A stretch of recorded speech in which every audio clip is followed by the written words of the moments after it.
Hello, Zach Spitzer aka Spitz VGC here, and today I'm going to break down my Week 4 matchup against Andrew Walter and the Sootopolis City Sweethearts. This could end up being the biggest matchup that I have in the regular season, which of course is a pretty bold claim.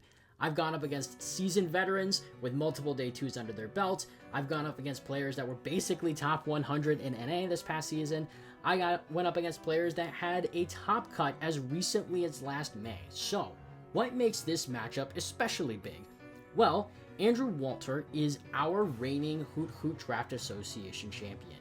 In our inaugural Season 1, Andrew ended up going up to the very top using the power of Iron Leaves, Thunderous Therian, and several other major threats to power through the playoffs and end up becoming the champion. And he's gotten off to a roaring start here as well. Not only is he 3-0 in sets this season, he is 6-0 in games, meaning he has not dropped a single game thus far. I, of course, will be looking to try to break that trend, but I will, of course, have my work cut out for me. Will I be able to actually beat Andrew this week? Well, to figure that out, let's start by looking at Andrew's team. Taking a look at Andrew's team this week, you can see why he hasn't lost a game yet this season. With Pokemon like Gholdengo, Mega Glamora, Mega Pyroar, and Kamalo, he threatens a ton of special damage, particularly spread damage. He of course has a big support package with Luxray and Simisage to help enable his big sweepers, and he also has that Basculegion as well to be able to sweep in an endgame, and Spiritomb to potentially set up a Trick Room scenario if he wants to take that route. What I'm personally looking for this week is stopping that special damage. I think one of the big weaknesses of Andrew's team is that he has 4 ground weaknesses. And so that's something I think we can exploit in team building this week. If I'm looking at candidates for Andrew to drop, I would guess that one of those ground weaknesses probably does not come around this week. Gholdengo does not match up super well into some other stuff, though does have a decent matchup into Delphox if it can survive a heat wave. I do expect Mega Glamora to come around this week because of its very positive matchup into Clefable.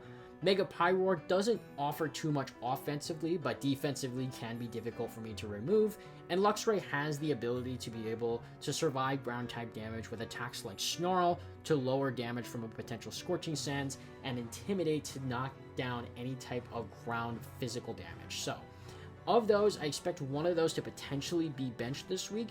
The other one that I am looking at is potentially that Simisage, which doesn't match up well into either of my Megas, or Spiritomb. Spiritomb, I think, does go well against Delphox because of Sucker Punch and Poltergeist and the ability to set up its own Trick Room with its really, really slow speed stat. Other than that, though, I don't think it offers too much into the rest of my team other than maybe Gourgeist. So that's another candidate to potentially drop. I do expect that Basculegion will end up making an appearance, or will be one of his main weapons to try and take me down. With Muddy Water, he will be able to get around my Clefables Follow Me and hit my Delphox for super effective damage, as well as my Rhyperior. So that is one Pokemon I am looking at this week. The name of the game is going to be positioning. I think our teams, when compared to each other, are actually pretty well balanced. So finding the right position for one of us to be able to sweep will be ultimately who I think will decide the winner. Let's go over the team that I will be using this week. And it starts with what will be my main damage carry for this week, in old-fashioned the Rhyperior. So this is a little bit of an unusual set, but the idea behind this set is that I want to be able to surprise Andrew with my speed. This Rhyperior is trained to be as fast as possible, and when you do that, it hits a really interesting speed stat. So this means that if I were to speed drop a max speed Gholdengo, it would end up actually being slower than my Rhyperior, giving me the opportunity to potentially knock it out with an Earthquake. We go max here because the item of choice will be the Focus Sash this week. Admittedly, Andrew has got a lot of options to be able to just one-hit KO my Rhyperior, and so the Focus Sash is going to help give me some survivability. Just like I did with Craig in week 1, I'm also going to kind of fake out Andrew a little bit and not use Lightning Rod in the face of his Luxray this week. Instead, I will be opting for Reckless, which is a little bit of an interesting move, but works well with Supercell Slam, which is one of my coverage moves for this week. The idea here is that Supercell Slam will be able to knock out most Basculegion without a significant amount of bulk, because it helps boost the power of that move. Of course, there is a giant risk in using this attack in that if the 5% chance for it to miss ends up taking effect, then I end up taking half of my health. And with the potential of Muddy Water accuracy drops, it means that there is a real risk here. However, my main hope is that I'll be able to use the combo of Swords Dance and Earthquake to be able to sweep through Andrew's team. Swords Dance hopefully will be able to help me take advantage of any passive turns inside of Trick Room, or I can use it alongside Clefable to help get myself set up. The other main damage dealer for me this week will be my Delphox. Delphox once again coming in this week. We're going with a little bit less conventional of a set. The speed here is intended to outspeed max speed Pyroar, Mega Pyroar specifically. The extra bulk is just kind of dispersed to give Delphox a little bit more general bulk, a little bit more on the special side as well. Calm Mind is an interesting move choice for me this week. I went back and forth a little bit inside of practicing for this matchup. I had Scorching Sands here at one point. Nasty Plot, of course, would allow me to outpace a potential Snarl from Luxray, but I figured that the bulk from Calm Mind actually might be really helpful for me this week. And so even though I don't have a super reliable way to heal off some of the damage that I'd be taking, I think that it's still really reliable for me to get that damage up, potentially outside of a Snarl, and still go for huge damage with my Heat Waves and with Psychic. I opted for Psychic instead of Psyshock this week because there was one week where Andrew ended up using Iron Defense combo. I don't anticipate that he's going to be using a similar set. If anything, I feel like he'd be more likely to use Clangorous Soul this week. But on the off chance that he happens to bring it, we're using Psychic instead. Gourgeist once again makes another appearance, and as is a common theme that you will see with this team, there's a lot of special bulk invested in Gourgeist this week. Andrew's main attackers are mostly all special attackers, so that's something that I wanted to respect inside of the team building process. Poltergeist gives me huge damage to be able to potentially knock out a Basculegion in Trick Room. Trick Room itself, of course, will be used to help enable my Rhyperior, one of my main damage carries for this week.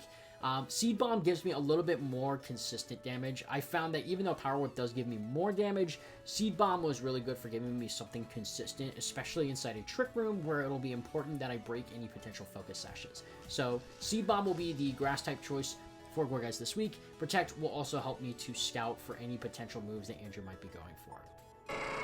Tauros also once again makes an appearance this week, although Tauros was one of those Pokemon that I potentially considered dropping for this week, but ultimately decided to keep, as I thought its coverage was just way too good into Glamora and into some of the other major threats that Andrew's got. Wild Charge gives me a positive matchup into his Basculegion female, which is one Pokemon that I am heavily respecting this week. Wild Charge will allow me to potentially knock it out. The spreads here, the speed allows me to outspeed both Goldango and Kommo-o without any type of speed boosts. The attack allows it to hit that second attack bump, and then the special defense is just a points dump to kind of help on the special side with some of that build. Aqua Jet, Wave Cat, Crash, and Protect are all very standard. We're going to be using a White Herb once again for Tauros this week to get around Luxray Intimidate. I want to be able to use this Pokemon to severely threaten Pyroar if Andrew decides to bring it. Also on this side with Gourgeist will be bringing the Kasib Berry this week. So this does make me a little bit more susceptible to fire type attacks from a Mega Pyroar, but I anticipate that Andrew will be able to use either Shadow Ball on his Basculegion or Shadow Ball on Goldango to try and knock out my Gourgeist, and so I want to be able to use that berry to give me the survivability to set up the Trick Room, because I believe if I can get that Trick Room set up, I'll put myself in a really, really good spot. Moving right along over to Clefable. Clefable, once again, making an appearance this week. The standard set from mostly what I have been bringing this season. Helping Hand gives it a little bit more of that damage output onto its partners, so Delphox will be able to knock stuff out with Heat Wave, and Rhyperior will be able to knock stuff out with Earthquake. Moonblast, of course, a really good damage option, especially into Kommo-o, and then Follow Me, a vital part of my strategy to get my sweeper set up. I think that Clefable actually in practice ended up being used as a Mega more often than I did in any other matchup this week. I think the fact that I can Mega Clefable right next to Rhyperior and keep myself safe from my own Earthquakes is a significant positive and something that I'm really hoping to take advantage of this week. So don't be surprised if you actually see Clefable take advantage of that Mega Stone this week. hopefully won't be too vital to me winning this battle, but it is something that I do think could come up. And then finally we have Rotom Fan. So I've not had a chance to use Rotom Fan other than 1 week this week. Rotom Fan is making another appearance this week, and I want this one to be entirely support oriented. Eerie Impulse is going to be a major damage reduction factor to help me get around the Mega Pyroars and Mega Glimmeuras and several other Pokemon that could potentially knock me out with their huge special damage. Timid is going to be the nature of choice, and that combined with the speed and the Choice Scarf means that only Choice Scarf Simisage will be the only Pokemon that will be able to outspeed Rotom on Andrew's team, and that's something that I am looking to take advantage of with this set. Thunder Wave means that I will be able to get Mega Pyroar under that speed for Rhyperior, same case for Mega Glimmora as well, so that Rhyperior would then be able to knock them out with Earthquake, and can Earthquake safely next to Rotom because of its flying typing. Area Impulse is really good for damage reduction for some of my other pieces. Volt Switch gives me a really good pivot option, and then Electro Web also gives me a speed reduction option. So with Electro Web, I would be able to outspeed both Kamalo and Goldango with my Rhyperior, potentially get a huge Earthquake off, and put myself in position to later win the game. So this is going to be my big support piece for this week. Now, you'll notice that this means that the two heroes of last week, Absol and Mega Aggron, both ended up on the bench. For me, Mega Aggron was a really easy bench for me this week. The fact that Andrew's got so many good special attackers means that Iron Defense, I think, was just going to be really difficult to get off this week, and keeping Aggron alive would also be really difficult to get off this week, so I ultimately decided to bench it in favor of Rhyperior, who I think will be our main damage carry. And then Absol, I initially used for this matchup. I think that Sucker Punch has a lot of viability into Andrew's team, and I think some of the other items like Stone Edge and Play Rough are also really good into Andrew's team, but I ultimately decided that I think this surprise factor with Rotom and with Rhyperior could potentially give me an edge, as I think it's less likely that Andrew is going to see something like this. So, with that, let's get to the battles. Alright, let's see what we got. Okay, so there's a Simisage. No Goldango this week. Okay, so that makes sense. He's got both Megas. And let's see. Who else did he leave behind? No Kamalo this week. Okay, that makes sense. Against Clefable and against like some of the other potential coverage that I had, I think it was a tough bring. So this tracks. Does mean he has that Simisage though, which is a little unfortunate. I'm not really sure what the Spiritomb's doing here, so that makes me very scared. But we'll figure it out.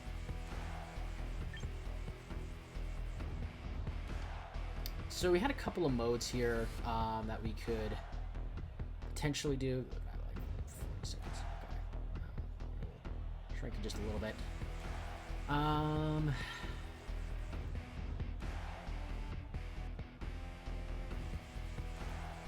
Yeah, Spiritomb doesn't get any specific coverage to my knowledge.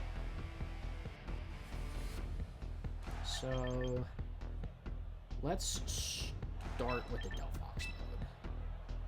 Do these two.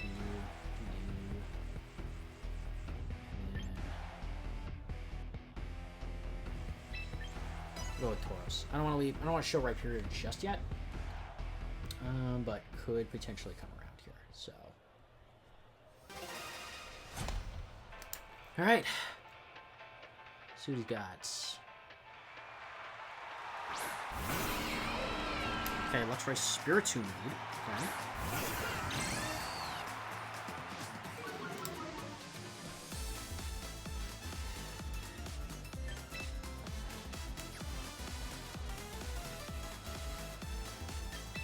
I think I'm gonna immediate thoughts to switch to the Fable. I think he's gonna go for a Snarl route here.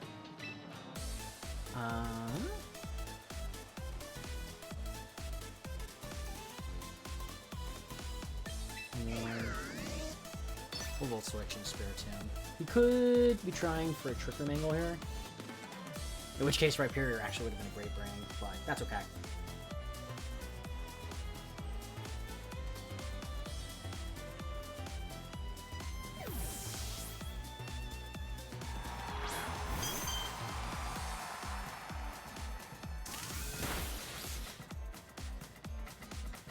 Okay, it's decent damage. Kind of gets a little bit dicey here, though, doesn't it? Let's try Tauros.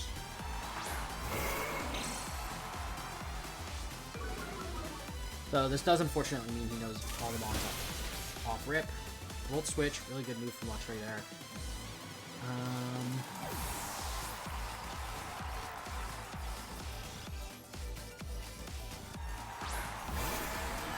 Vascular Legion, okay.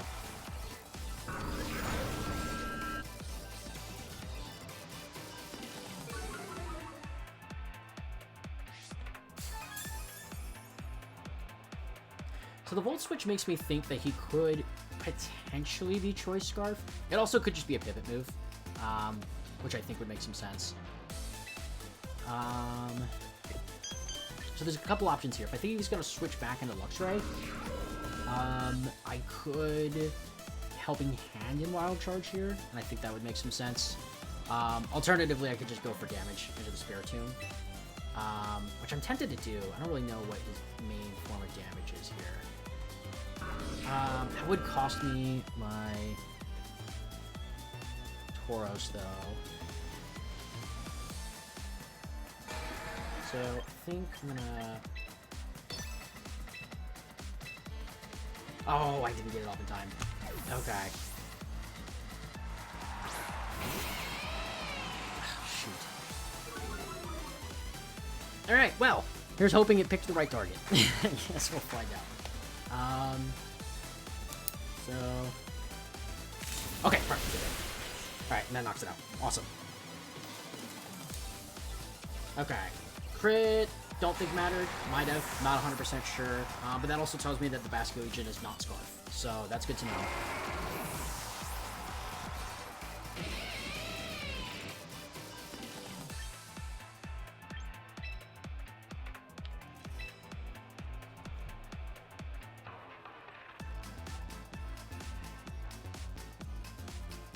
Okay, we're gonna go back into Delphox here. Don't know who the last bond is yet. It could be Pyroar. Which, if that's the case, is unfortunate because I just gave up my Tauros.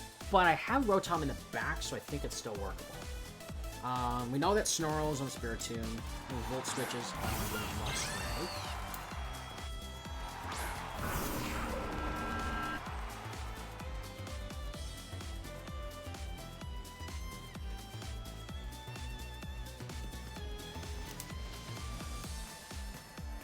So, man, I really...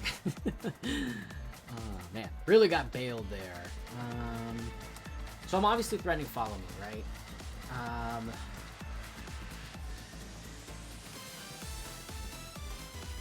And he is threatening Sucker Punch. And I don't have Intimidate, so there is a world where that just knocks him out. I think I just want to Follow Me. Omega... And we'll go for damage with Wave. I can't imagine it's going to do a ton.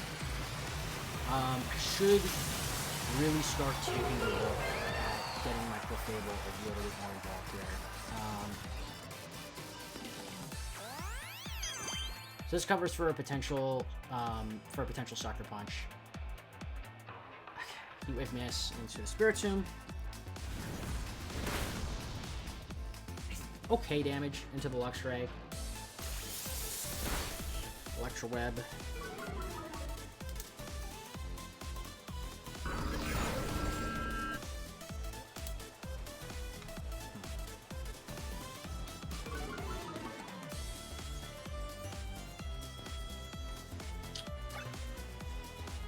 So it makes me -1. The moveset makes me think this Luxray is Choice Scarf.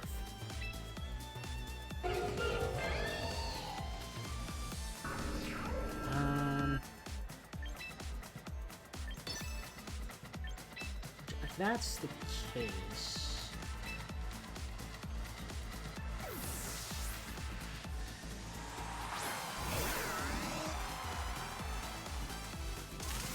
It's not. Okay, it's not Choice Scarf. So, no Scarf on Luxray.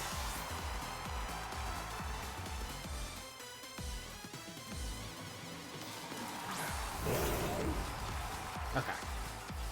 Fortunately, that is what I was worried about. So, that's not great. Rosalie Berry on Spiritomb. Makes sense. Yeah, it does like nothing. But makes sense. Oh, wait, no, Snarl. Also tracks. I think this is going to come down to a little bit of a damage mitigation battle. Which, look, if I get a crit, I win, right? But I don't really know that that benefits me all that much. Like, I want to be able to switch in Delphox, but it would take too much damage. So I think I just kind of have to... I think I just kind of have to grin and bear it here. And just keep going for Moonblasts.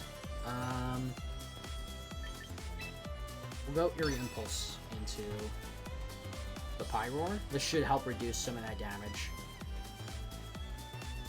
I'm gonna have to figure out the Spiritomb. So with Rosalie Berry, another Snarl would probably knock me down to like...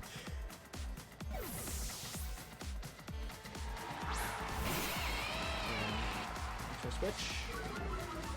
Unfortunately, because of my ability, I'm not going to be able to take advantage of this.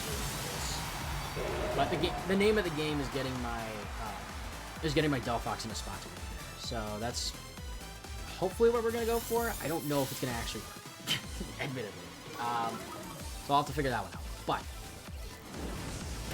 yeah, this should... Okay, I do survive. That's huge. Burn? No burn. Okay, perfect.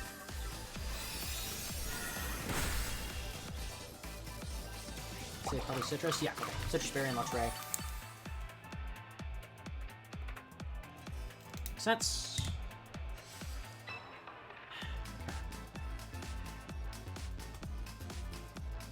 I would think, like... The problem is I'm not threatening any damage, right? So I almost want to follow me here. Let's swap in a Delphox. So basically... So I'm going to take a Volt Switch. I'm going to have to sack my Delphox, which is obviously not good.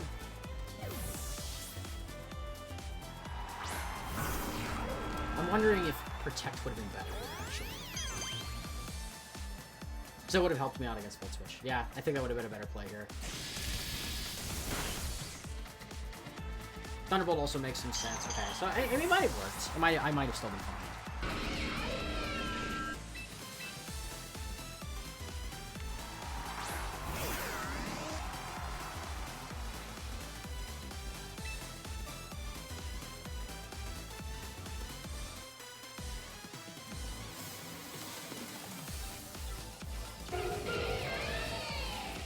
Problem is, I don't feel like I'm winning this. Yeah, I don't think I'm winning this. So...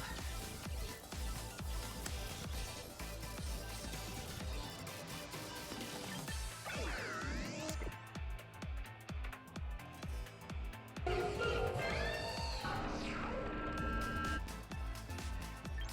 think I go Volt Switch and Protect.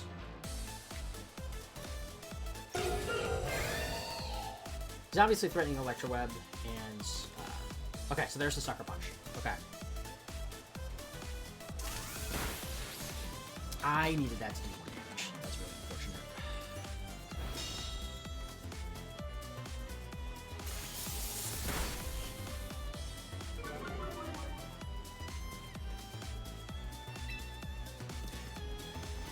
The other option is I could just swing here. I feel like he's gonna call that, so we're gonna go for another Volt Switch.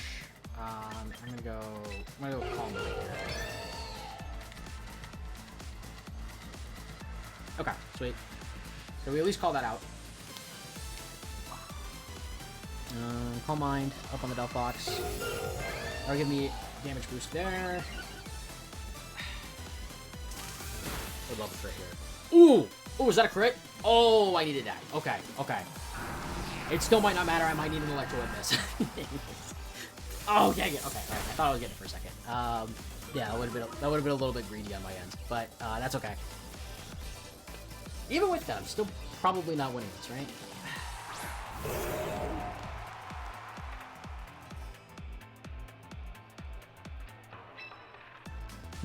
Huge crit that didn't even matter, potentially. But it might. It might. So I'm...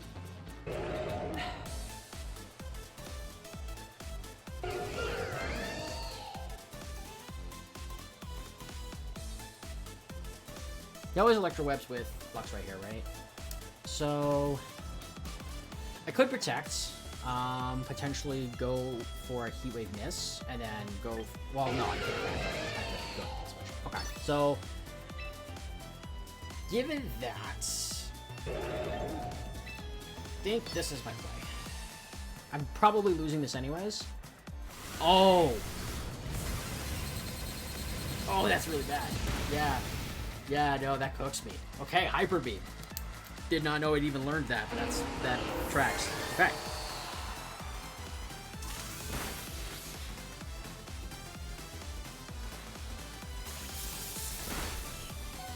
Yeah. Alright, so I'm gonna lose game 1.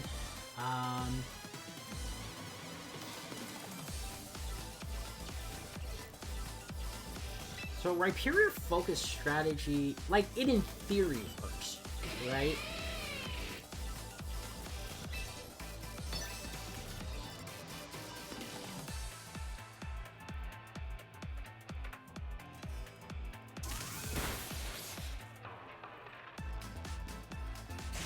Not a lot of bulk on Pyroar here. Okay.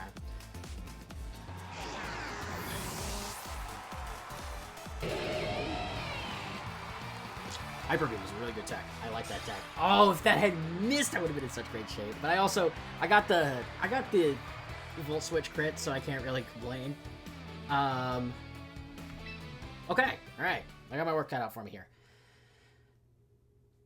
Okay. So it was Basculegion was in the back.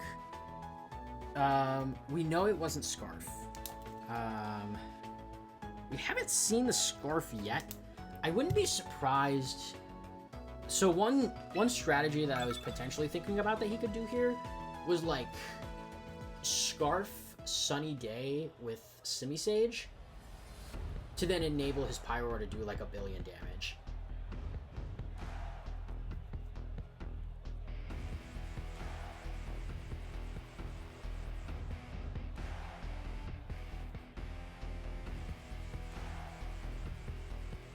Like, it's potentially greedy, but it does make some sense. It makes sense as to why he would bring it here. That would be the adjustment I would expect, is like something like a Simisage Pyroar lead. I don't really have any great answers to that, do I? Okay. So, I think I want to go...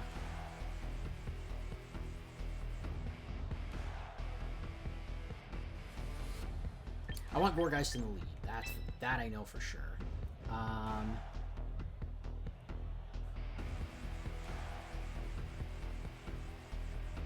I could see like an imprison strategy of some sort. I need Fear Knowledge. 26. Okay. So definitely Rhyperior focused strategy. I think it's like these two, Rhyperior, Clefable in the back. I think this is my strategy here. I don't know if it's gonna work. I think it's like a Trick Room angle that I could potentially take. But the problem is I don't give myself some of that Rotom stuff, right? Okay, so here's Simisage, Gamora.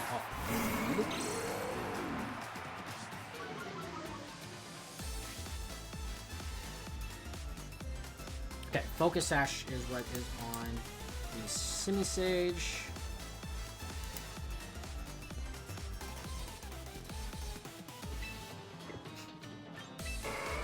See, that's the thing. I knew this was gonna come around indeed.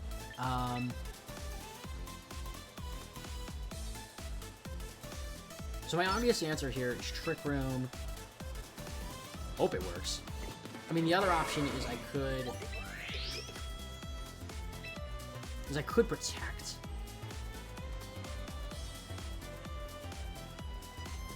I think I like Trick Room. We're gonna Wave Crash into the Glim. I don't know that this works.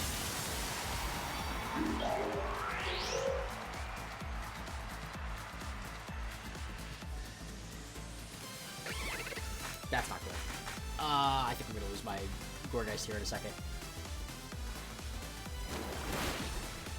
Oh, I don't. Okay, that's huge. That is really, really important. So Wave Crash should KO the Glim. That, okay. I really badly needed that. Okay. Great.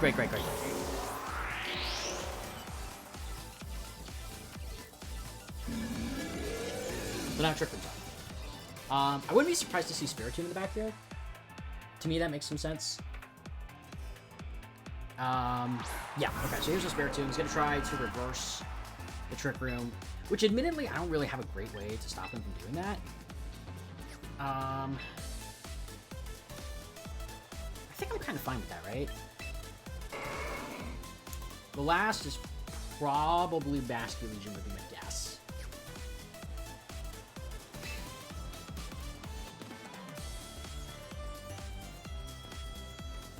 Like, I kind of think I just protect with Wargeist and swing? Or do I try to get Rhyperior in here?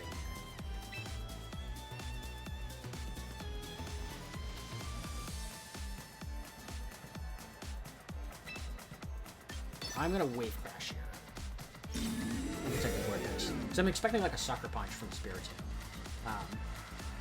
Foul play also makes sense. Okay, cool. Let's see how much this does. Okay, that's really good damage. I'll take that.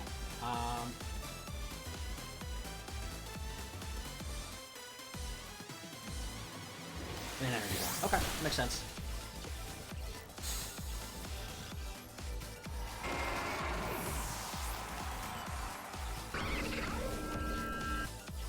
Problem is, I still have to set up the board state that I want, right? So I think it's Cliff Fable next.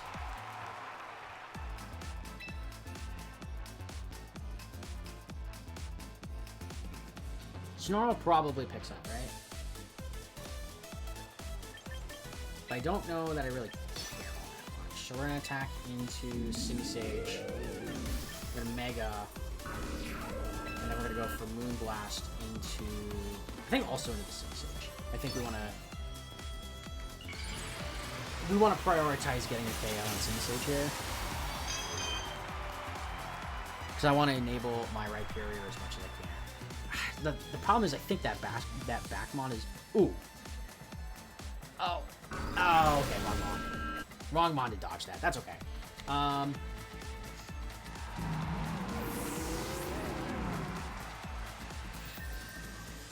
So we get rid of the Simi-Sage. So that's good.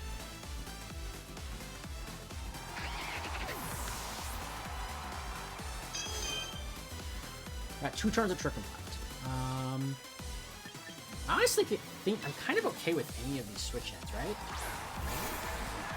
Okay, and then it's Basket Legion is the last. Okay.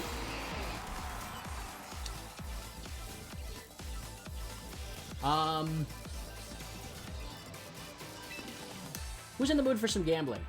Because I think I'm in the mood for some gambling. He could Aqua Jet, and I could protect to potentially scout that out.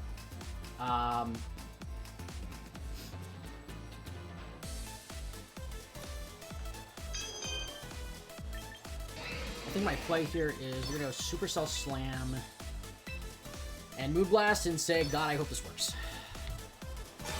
Okay, so there's a protect. That makes sense.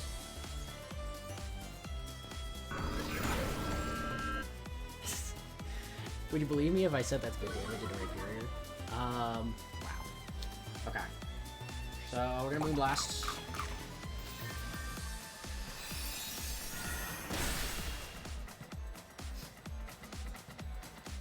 We technically don't know what the speed stat is on this Basket Legion. There is a world where it underspeeds me. Oh, yep, that's right. That's a thing. I totally forgot about that. Oh, that's so bad. I might have just thrown off that. I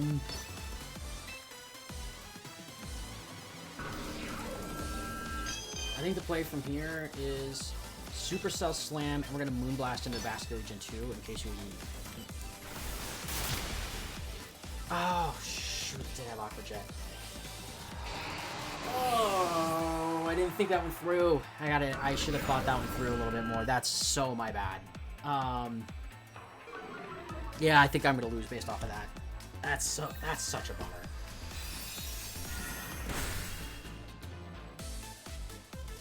Yeah. Shoot. Oh man, if I had followed me there, yeah, I think I would have. Man, that's such a bummer. But it is what it is. There's not really, I mean, there's not really anything I could have done there. Really bad play on my ends, but it is what it is. Yeah, I would need a crit to win at this point.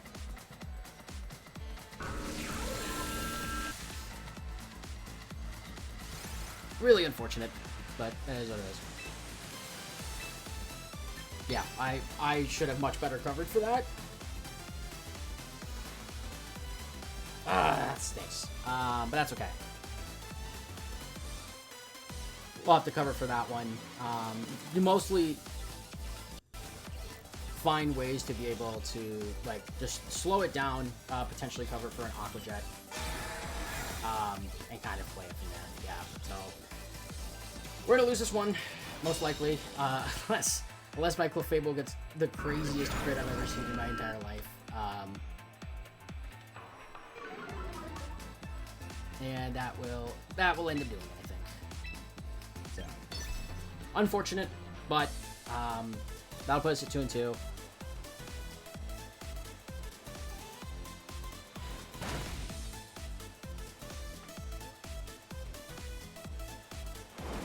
Yeah, and it should not.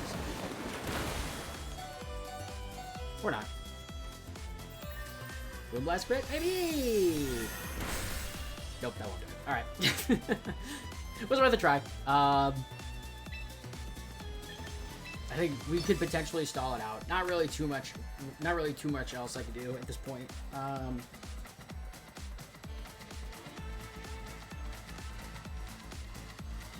think the techs were good. The play just wasn't all that good. And that's okay. Good news is there's a lot of season left to play. But unfortunate that I didn't catch that in time.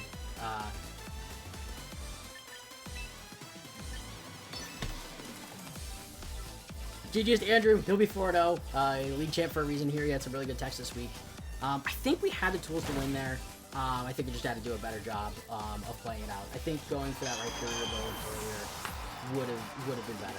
So that's okay.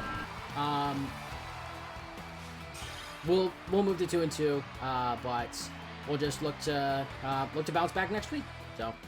So let's break down the things that did and didn't work for my match this week. There were a few things, despite the loss, that did end up going really well for me. I thought that Tauros' coverage put in a ton of work this week, especially the Wild Charge.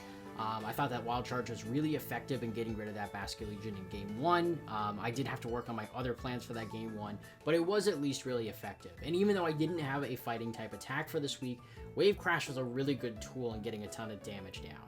Clefable was surprisingly effective for me this week. I didn't think that Moonblast would put in as much work as it did, but it ended up putting in a lot of damage, which was a very pleasant surprise for me. That was really, really positive to see from Clefable. And I should be looking for more opportunities to be able to use it as a damage-dealing Pokemon moving forward. The Rhyperior set, I think, could have been really, really strong this week, especially in that Game 2. I think were it not for some blunders in that Game 2 endgame, I think that was one that I could have won and potentially taken it to a Game 3. And I think comboed with that Rotom that I had, I think had this gone to a Game 3, I think I could have been able to bring some surprises that could have won for me this week. So I was really happy with the Rhyperior set, even though my play ultimately didn't end up helping it out. Things that didn't work for me. The damage trades in Game 1 were really, really not all of that effective. I did know that Snarl was something I was going to have to expect heading into this game, and unfortunately, I didn't have good ways to be able to out-damage. Delphox couldn't really outpace in time. I thought that Calm Mind's defensive capabilities were going to be a bit more effective in outpacing Andrew this week than they actually were, so it ultimately didn't really work out all that well for me, and I should have worked a little bit more to find better plans for that Game 1. The Game 2 had a sloppy endgame. Ultimately, I thought it was a game that I played pretty well. I got myself down to the position I wanted. I cleared the Mega Glamora really, really quickly. But unfortunately, I just could not capitalize with my Rhyperior. Supercell Slam ended up burning me quite a bit this week with its negative capabilities, which is okay. I think if I had played that endgame much better, I think the offensive capabilities would have really allowed it to shine. But unfortunately, that and then not accounting for the Aqua Jet at the end of that game too really put me in a bad spot.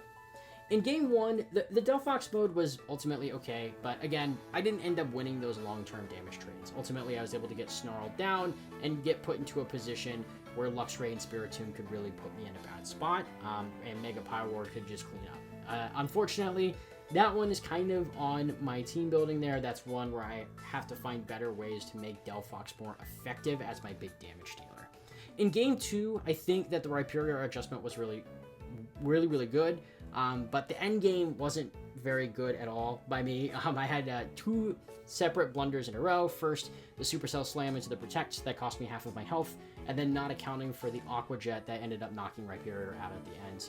I think that was something that was a very reasonable expectation, and it's something that I should have better accounted for when I was going through that end game. And I think there's a world here where it would have made more sense to just go with the Rhyperior mode in game one and then just trust that that would carry me to victory. So unfortunately, even though we gave Andrew, the reigning HDA champion, a good shot, we do fall to 2-2 this week. Next week, we will be hoping to bounce back and get ourselves back in the win column. Thanks for watching, and I will see you guys next week.